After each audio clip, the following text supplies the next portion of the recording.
Welcome to the Open Adoption Project. We're the Nelsons. I'm Lynette, and in today's episode, my husband Sean will be interviewing Jared.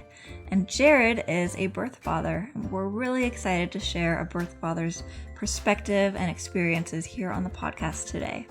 Jared will be talking about his side of placing his son for adoption.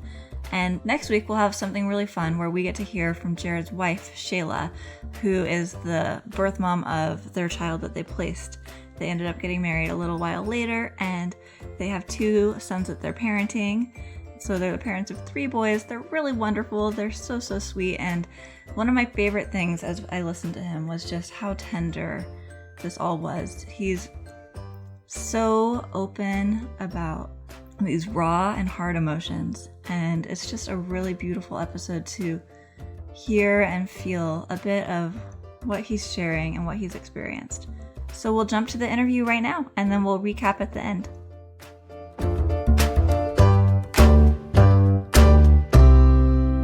All right, well, we are now on the podcast with Jared. Jared, thanks so much for being willing to meet with us.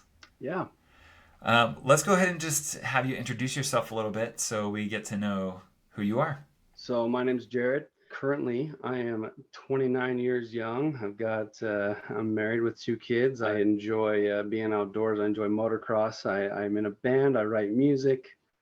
I actually work in a residential treatment center for boys right now. And my wife is just started working in the medical industry. And we have a dog, 2 fish, and a gecko. Life is good. It's crazy. I was born and raised here in Utah, and this is where I grew up. And this is where I live currently. Love going on walks, hikes with motocross. You know, my kids have gotten into it early, and so bikes are a big deal. My 3-year-old has an electric motorcycle that he rides all over the place. Cool. My 2-year-old is just about to get one as well. And we love doing that together. We're planning on doing that this weekend, going out and riding around. My wife rides a motorcycle. My kids ride bikes. I ride a bike. My people I invite ride bikes. Love being out in nature on 2 wheels for sure. Yeah, that's pretty much the sum up of who I am and what I do. Yeah, that was part of my childhood too growing up. When I was 12, I got in an accident and ruptured my spleen. And before I got out of the hospital, my parents had sold my bike. So that put an abrupt end to that hobby. But I too enjoyed that a lot when I was younger. That's really fun. Yeah, accidents happen. I'm not looking forward to my kids getting hurt, but sadly, it might be inevitable. Yep. It happens in all things, right? So, but that's fun. It's true. They're going to hurt themselves playing soccer, or they're going to hurt themselves on a dirt bike. Like either way, right? Yep, and that's a joyful part of parenthood. Yeah. Well, we'd love to hear your story. We know that you're a birth father. Would love to hear your perspective. So if you want to share with us kind of the story of how adoption became part of your experience and help us understand what that was like. So basically, when I was 18, my girlfriend at the time was 16. And that is, long story short, I'll just spill the beans now. That was Shayla, and she's actually now my wife.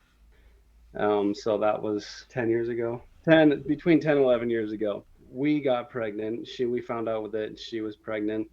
And at the time, it was kind of, we weren't really sure what to do. We didn't really have any experience with adoption. It wasn't like we were studying it before we found out we were pregnant or anything like that. But it was something that, as the pregnancy, after the first couple months of the shock, like, oh my gosh, like, what are we going to do? We kind of were like, hey, what are we going to do now with this situation and with this baby? And adoption became part of the conversation a few months in, and we started seeing family services. They were, local, and they were doing that, and we knew about them. And Shayla's mom actually helped set us up with an appointment to initially start seeing an awesome lady there, start seeing Margaret there. It was low pressure. It was awesome. She just talked to us and kind of explained to us, the types of adoption, what adoption was about, what they do, like how it works when you place the baby, how it works from there on out, things like that. And long story short, we kind of ended up deciding we wanted to do adoption, and we decided that it was going to be like a modified closed adoption. Basically what that meant was we were going to have visitations, and we wanted it to be open so that we could visit the baby and his new family for the first year, and then from there on out it was going to be closed, which essentially meant strictly just updates with photos, stories, things like that, but not any visitations. And I'm skipping a little bit of the details with it. I mean, it was chaotic. I was an 18-year-old kid that had a lot of my own self-interest. I was self-centered. I was a teenage boy, and she definitely got stuck with the brunt of the struggle, but it worked out pretty well in the end. So I'm grateful for that. But long story short, skipping ahead a little bit, at that year mark, the family we chose to place with, excuse me, sorry, thought I was over this 10 years later. They wanted to keep us in their lives. So we've been able to see him and visit him and be a part of his life for the last 10 years. And that's been amazing. And I can't say enough about how grateful I am for it. There's so many things we could talk about, but Yeah. I think one thing that you just said a minute ago, like I thought 10 years later I was over this. I don't think at any point any of us in the adoption triad are quote unquote over it, right? It's Yeah. with us always, and it's part of our experience. It makes us who we are, even a long time after those emotions can come surging back, and it can be heavy and hard. So thank you for being vulnerable and willing to share. I blame that whole experience because I was stone cold before it. I never shed a tear before that, but ever since then, I can barely get through a Disney movie with my kids now without getting choked up. It's pathetic. But it is what it is. It's annoying because I have a hard time talking through tears. But it is what it is. Like you said, you never get over it truly. Yeah, and that's okay. Is it okay if I ask some follow up questions about how you felt during things and how the Yeah. experience was? So Yeah, absolutely.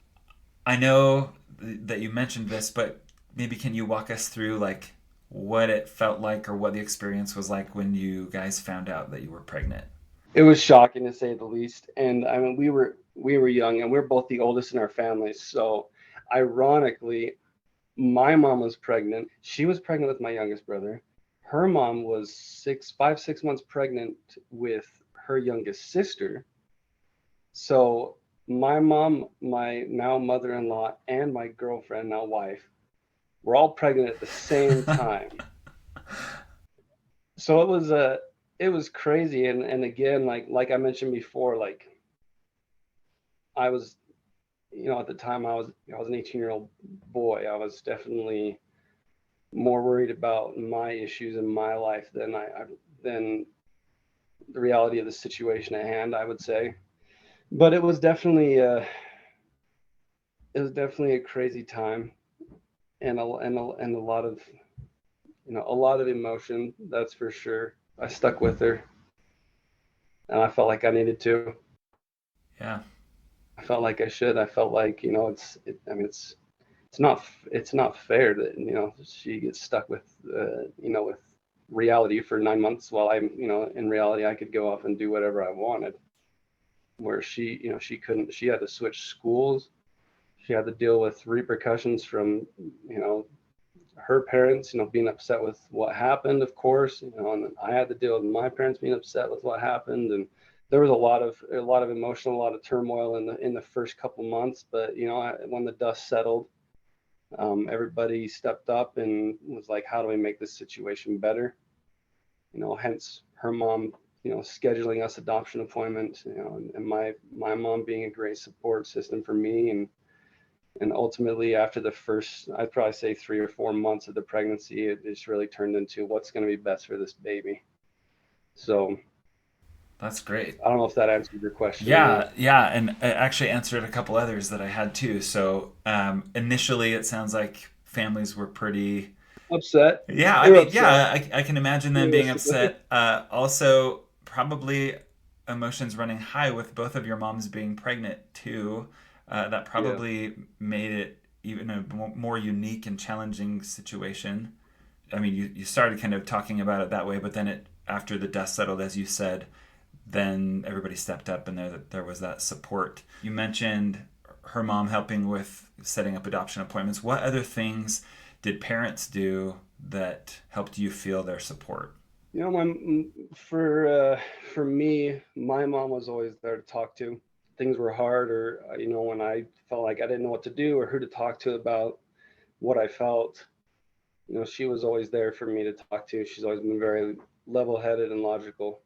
I felt like during that time I could go to her with anything and any feelings and any thoughts that I had, which was very nice.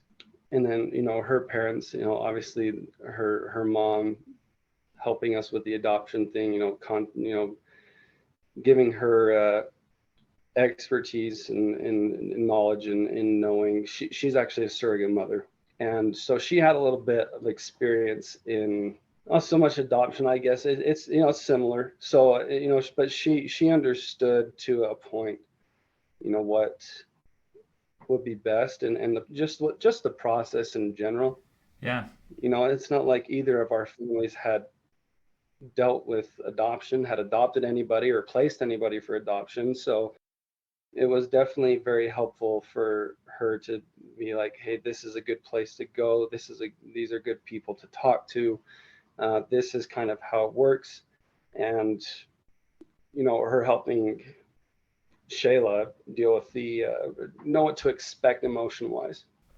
Yeah, I know with surrogacy or gestational caring, like even though from the beginning, right, the intent was that this baby is going to their family, but there is a level of loss that's felt. So to some extent, I bet her mom could help her through some of those feelings and emotions, which was probably Yeah. really helpful. Yeah. That's that's awesome that you guys had that support. Tell us a little bit about the process of finding the adoptive parents. What did that look like for you? Did you do that together? Yeah, share a little bit with us about that. That's the chaotic part that I skipped earlier. We started doing visits, family services together. And, there was a lot of clashing and a lot of arguing with that when it came to that, because what I wanted versus what she wanted were two different things.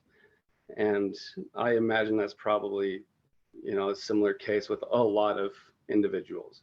And something that something our poor caseworker had to deal with was a birth dad that was not, she was used to just dealing with the birth mom, and birth dad didn't have any say in it. But no, I was like the overly involved birth dad, the one that was like, no, they got to be perfect with careers and blah blah blah blah. They got to have money, they got to have stability, they got to have whatever. Shayla was looking for that feeling, that just that gut feeling, that those people that just felt right. So we drove poor Margaret crazy, I'm sure. I mean, I'll just tell how it was. We started looking at couples. They gave us access to the site where we started looking at couples and their profiles that they had set up, and we were reading through them, and we both picked some people that we thought were good, and we narrowed it down to a couple that we actually met. And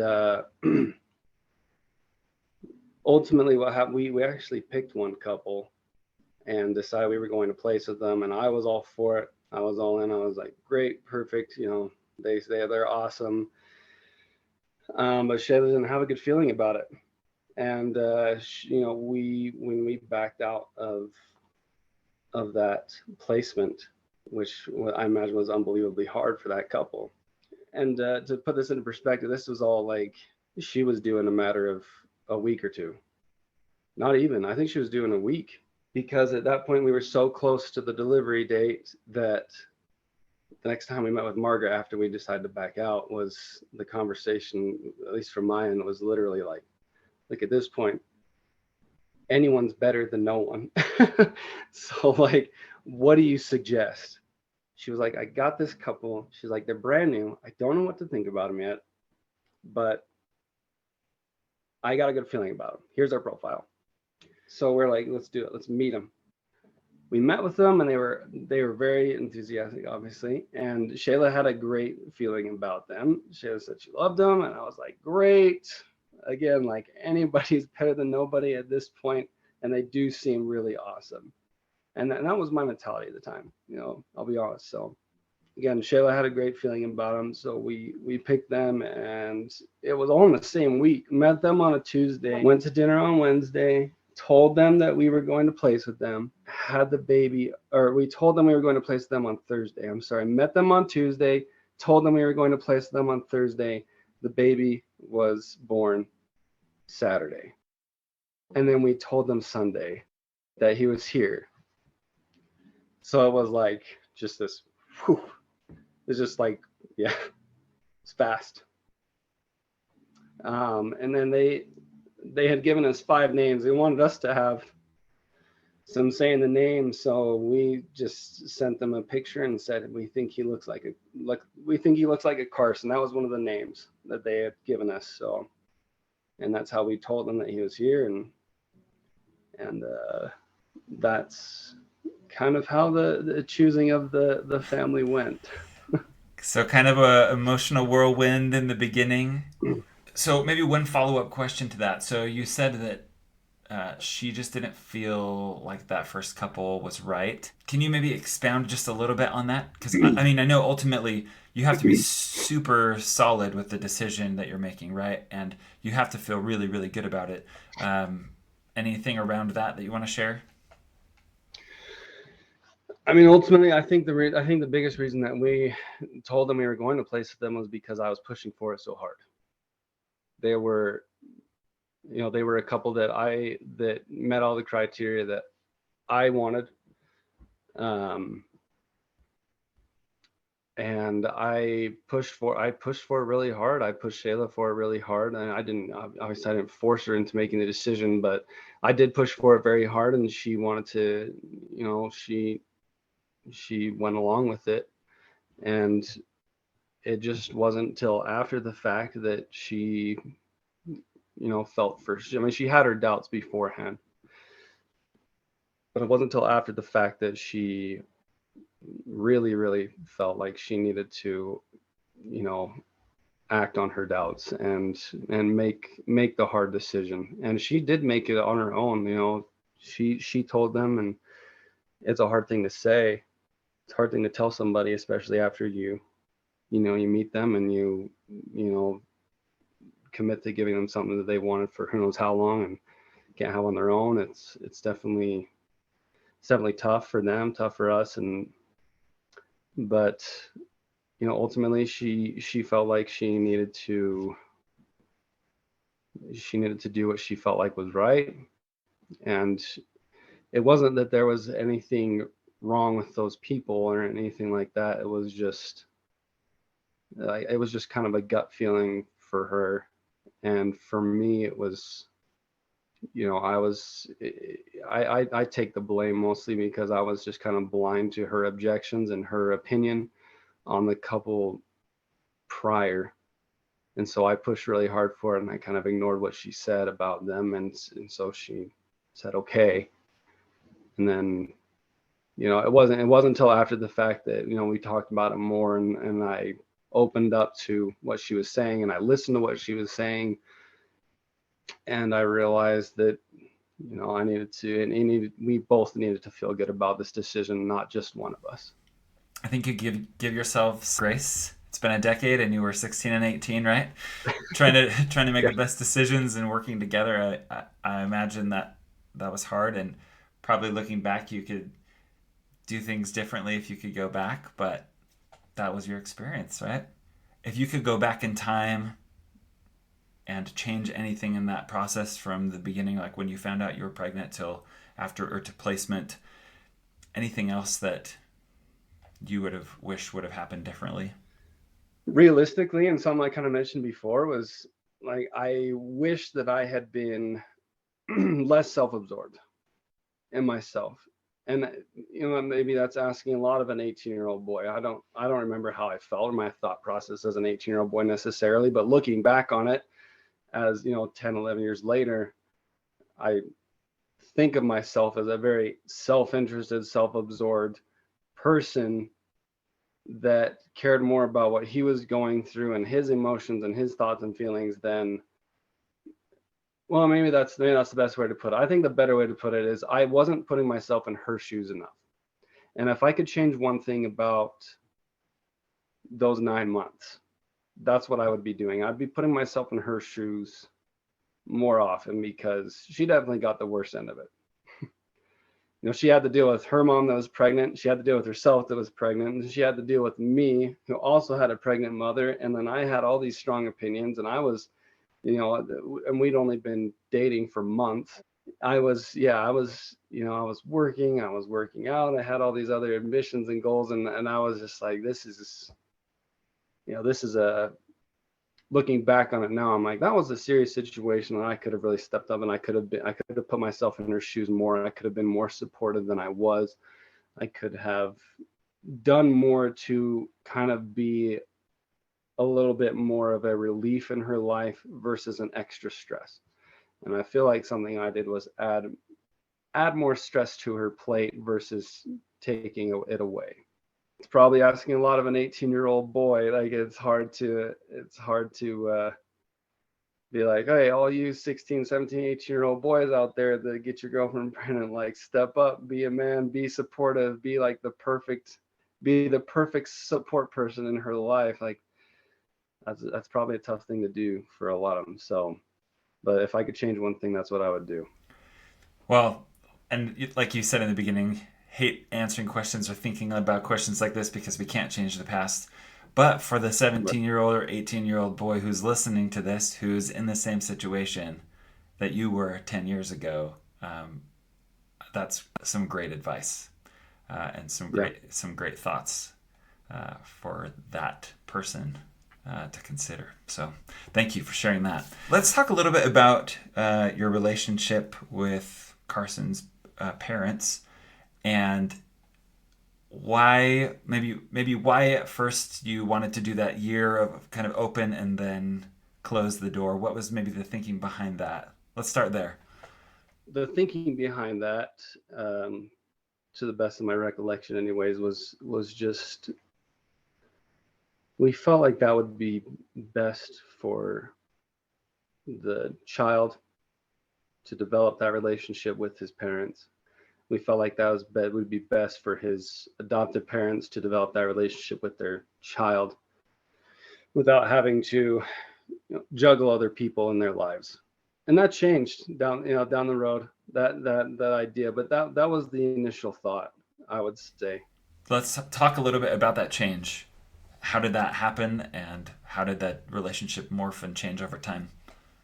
It was just kind of a mutual thing. Like, we were doing the visits, and we were visiting, and we were hanging out, and we were having a good time, and we just had such good conversations, and so much fun and so much bonding when we would get together and visit. We had a lot in common. Katie's family, her brothers raced motocross. We always had things to talk about. I mean, I even raced with her brother and rode tracks with her brother, and we went and watched her brother race, and we visited her parents, and her siblings, and it just kind of became less of, like, for lack of a better term, a business relationship, and more of a friendship.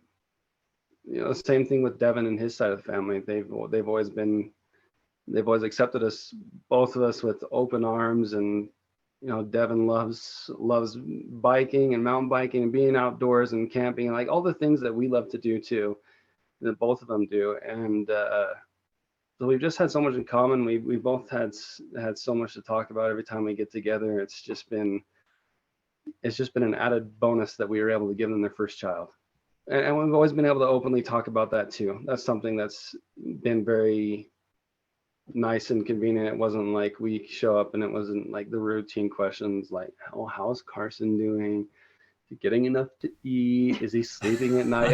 Just like the things like that. It's always just been, we've always just been able to be very open and have very, very good communication when it comes to them. And Devin and Katie have both been very, very receptive and open when it comes to talking about like, oh, Carson does this. Like, which one of you was the most stubborn? Because he's so stubborn. And we're like, oh my goodness, like we're both so stubborn. So good luck with that. They've never tried to avoid talking about those facts. They've always been like, hey, like Carson does this, and this, and this, and that reminds me so much of you, and that reminds me so much of Shayla, and like, or which one of you does this remind you the most of? And so that's been very, very helpful, and it's just turned our relationship again from what I feel like could be like a business type relationship where it's like, oh, we're doing this visit because we have to, Yeah. into more of a friendship where it's like we get together because we want to, because we enjoy your company, we enjoy having you around. We're good friends with all of them. They all know us. They all love it when we show up and we play and have a good time. And yeah, it's a lot of fun. I love it. And like kind of summarizing, I think what you said, it kind of started as like this obligatory relationship that I mean we all want to have that relationship because of our child that we share, but over time it morphs and changes to family and kind of even the excitement of getting together and looking forward to being with each other. Whereas in the beginning, it's maybe a little bit kind of uneasy and we're not sure what it will look like. Yeah. Yeah. 100%. Cool. So even today, so 10 years later, what it sounds like your relationship still sounds great. What are some of the things that they do and you do to keep that relationship strong? Yeah, it's awesome. I think we see them. uh, Sometimes it's anywhere between every like 2 and 4 months, I'd say. Over the past 10 years, it's probably been consistently like, I mean, they reach out to us, we reach out to them. No one has to make the first move. We can text them anytime we want and be like, we miss you, we'd love to get together soon. And I mean, we've met at parks, we've met at jump houses, we've met at other families places. They were down here for a barbecue this summer. We meet at them at their house all the time. We ride bikes, we play baseball with each other. We do anything and everything that family would do together. That's really what's kept it alive, is just that relationship that we have. We go out to eat together, we go out to get dessert together, we get together religiously every few months, and it's honestly the best part of the whole thing. It literally is just a friendship. Like Yeah. Shayla, like me and Devin talk about. Like, I mean, he'll text me about cars or like a dirt bikes or whatever. And I mean, Shayla and Katie have gone shopping together or gone and gotten pedicures together. I mean, stuff completely outside of kids, Yeah. outside of Carson, outside of all that. It's so much more than that, and didn't have to be that way, but you know, they helped make it that way. That's awesome. So you two were teenagers when you got pregnant the first time. You placed your son. You end up getting married. You have two more children. How has placing him affected you or both of you as parents? Like, what did you learn from that, or how has it shaped what kind of parent you are? It's a good question. I think the biggest way it affected us was we knew we wanted to have kids right away as soon as we did get married. Just because I feel like we'd kind of gone through that experience and we knew what it was like, and we were both pretty hungry for that again. Which, looking back on it, we probably could have enjoyed marriage for a couple years, but it's okay because I wouldn't change anything. But as parents, I mean, it's probably changed the how we view being parents a lot differently than anyone would think, including ourselves. It's probably changed the way that we try to parent. Um, more so because of Devin and Katie and the parents they are. And it's, which is funny. It's not because of what we went through that we're like, oh, we want to be these type of people and these type of parents. No, it's because of the people that we placed with that we want to be. We want to be more like them. They've been awesome parents, and it's like, we're like, wow, how are we supposed to live up with that? To live up to that, how are we supposed to give our kids, be as good of parents to our two kids that we have right now as they have to our first? It's some big shoes to fill, but I would say that's probably been the biggest impact, is just striving to be more like them. That's sweet. On our podcast, we've had a lot of conversations with many birth mothers, and some have talked about some of the challenges that they've felt, going through the whole situation and post adoption. We hear a lot more from that side of the equation. But what would you share? What are some of the challenges of being a birth father? I feel like it's kind of a tough question to ask or a tough question to answer, just because as I've gotten older, I feel like, I've matured, I've grown up, and I've recognized that I did not have the worst of that situation. She had it worse than me, and so I've kind of pushed out my own struggles and that way. But I know what I did. I know what I did after the fact to kind of cope with that, because it was traumatic for me. It was hard to deal with. It was a lot of emotion. And the way that I process things is by thinking about them on my own before I talk about them. Pretty shortly after the whole situation, I mean, obviously I still visited them, but I moved a couple hours away, and I didn't date anybody. I didn't have any friends. I just kept to myself and just kind of helped myself process, gave myself time to heal from the whole situation, and focused on myself and my hobbies and what I wanted to do. And I did that for about a year and a half. Lived in a place that I lived in.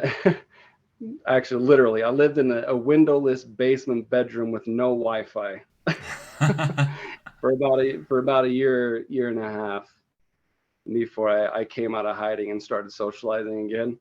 For me, that was the best thing that I could do for myself, because that's how I cope with things. That's how I process things, is I get to a place where I can be alone with my thoughts. I process, and then I come out and I can usually talk about it, or deal with it in a more social way. That's what I did to heal from it, because it was a lot, and it was very hard. It's the hardest thing I've ever done in my life, hands down. Over many years, adoption has been changing. We've gone from away from some really unethical practices and closed adoptions to more open adoptions and more focus on ethics and relationships between everybody. Though we've made some progress, there's still room to grow. What would you say are some of the biggest challenges that the adoption community still faces today? I think that, and everybody's going to do it their own way, and to each their own. Every situation is different. Every adoption situation is different, but raising the child with, just accepting the facts that he or she is adopted, that he or she was someone else carried them in their tummy, and somebody else is responsible for bringing them into this world to get them to where they need to be. I think raising them with that knowledge is important to the child. I think it's important for them down the road in their lives, and I think it'll help them a lot with accepting that and not dwelling on it too much and not letting it impact their lives negatively. And that's my opinion. I think that's typically for their own reasons versus in the child's best interest, if that makes sense. Yeah. I feel like those situations are like the only reason you'd want it that restricted and that closed off is for your own interest versus the child, because regardless of how crappy their parents are, that kid's still going to want to know them. They're still going to be curious about them. They're still going to have questions. So it's unfair to cut them out that way. And I deal with a lot of the repercussions of that in my job. It's a little bit emotional for me because about 50% of our boys are adopted. Or such a hard time talking through tears. I'm sorry. It's okay. You're good. But a lot of that stems from those kind of situations, where their adoptive parents don't want to talk about their birth parents and their situations beforehand. The kid doesn't understand. I think what you're highlighting for me is like, no matter what emotions or feelings adoptive parents or birth parents are going through, like at the end of the day, it's about our kids. Yeah. And we have to make sure that we're providing the relationships they need, the information that they need, everything really that they need to be happy and healthy and okay with where they come from. And even when they're not okay with that, we're all still there for them and that we love them and they know that. I think that's really a really important thing to highlight. Yeah, that's what I'm trying to get at. Oh, you're awesome. So you mentioned before placement that you had met with your counselor, Margaret. What type of counseling or what type of post-placement support did you have? Or did you take advantage of any counseling or anything afterward? I didn't do any counseling. She definitely called, texted, and emailed a handful of times, reaching out just to see if if I needed anything, how things were going. I just never. I don't even know if I ever responded. Yeah. Which, again, the way I kind of processed things is a little different than some. I feel like when I process things, it's just I do better when I do it alone, and I think about things, I work through them in my head, and then I come out of my shell. Well, is there anything else that you would want our listeners to know or understand from your perspective as a birth father as we wrap up? Any maybe parting words that you'd share? Like, let's be realistic. As the guy, you're not pregnant. You're not getting fatter, dealing with hormones, dealing with, anything like that. Like, you've got way more freedom than she does.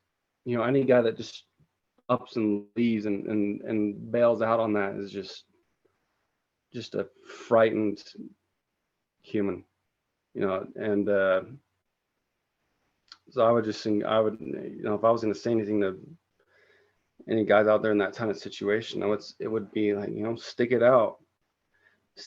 Like, that's your blood, that's your kid, that's your responsibility, that's your bed that you made, and you need to lie in it, and you need to suck it up and deal with it, and you definitely have the easier part in that, in my opinion. I think there's a lot of guys that are afraid of. I think that's why I say that those guys that just bail and leave and don't want anything to do with the situation are just scared, gutless individuals. They're too frightened of stepping up and being a dad or whatever it may be. But it's like, you can't look at it like that. You don't have doesn't mean you have to marry the girl. Doesn't mean you have to be involved as much as you think you might have to be. But you can still be part of that kid's life, and the kid's still going to be curious about you at some point in his life. It is rewarding to see that and to be part of their lives. I know several people that that happened to. They had unplanned pregnancies and unplanned births, and they chose to run. They chose to not be involved for years, sometimes 1, 2, 3, 10, 18 years. And every single one of them regret it. Every single one of them. Every single one of them wish they hadn't done that. And now, that's not to say that that scared person can't change. Everybody gets scared. It's not just birth fathers. Birth mothers do too. There's some birth mothers that give birth, leave the hospital, and you never hear from them again. Everybody does something similar, but I've seen some of them have come back and become more involved in their lives, in their child's lives, a couple years in, and they absolutely love it, and they're glad that they did. They're glad that they sucked it up and they had that hard conversation with baby mama or baby daddy or whatever, and became part of their lives again, so that they could introduce them to their other kids or their cousins, their relatives, their parents, whatever it may be. And then I've met people that haven't. They've never been in contact with them. And like I said, those are the people that regret it. Those are the people that are like, oh man, I wish I could get a hold of them. I would, but I'm just too scared. And it's, you can live your life in fear. You can just suck it up, own the fact that it happened, and develop those relationships, because those relationships with the people that are your family and that you love are the most important things in life. I think that's an awesome note to end on. Thank you so much for being willing to be on the podcast and share your perspective. We really appreciate you. Yeah, absolutely. I'd like to talk about it more and be more, be a bigger part of it and everything, but it's just so hard to. It's just so uncomfortable. I hate crying, and I can't talk through tears, and it's hard to do it, and I can't seem to hold them back or cope with it. So that's why I haven't done it very much. Well, we appreciate you a lot. And even through the tears, we understood what you said, but I think more importantly, we understand how you feel to some degree. And that's really valuable for us to understand. So thank you so much. Absolutely. I appreciate you guys reaching out.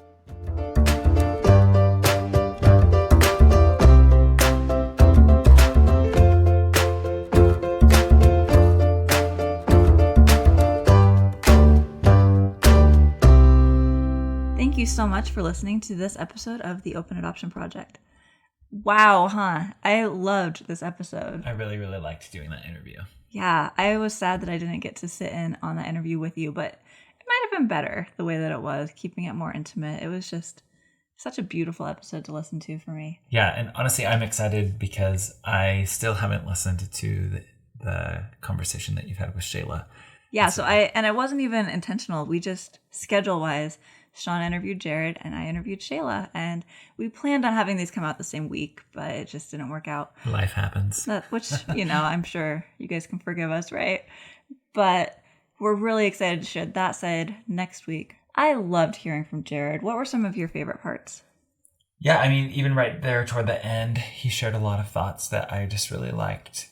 As an adoptive father, thinking about this situation where I think we're in a pretty unique situation where we have relationships or contact with, to some degree, all of our children's birth fathers, in addition to their birth mothers.